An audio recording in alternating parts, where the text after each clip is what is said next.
Hello guys, welcome to my channel. आज मैं आपके लिए एक ज़बरदस्त टिप लाया हूँ। हमारे पास एक पेशेंट आया है, उसको बहुत खांसी हो रही है। आपको खांसी हो रही है? आप खांस के दिखाएं।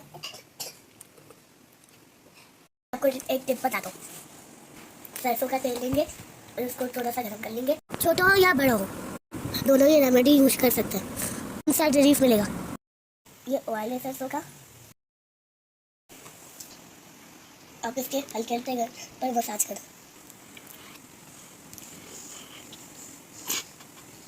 इसके तेल तेल इसके पसलियों में भी लगाना है।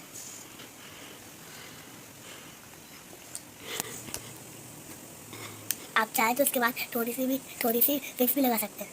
5 मिनट में आपकी खांसी बिल्कुल गायब हो जाएगी। एक जबरदस्त टिप है। आपको इससे कितना फायदा हुआ कमेंट में मुझे जरूर बताइएगा। अपनी दवाओं में याद रखें। हाफिज।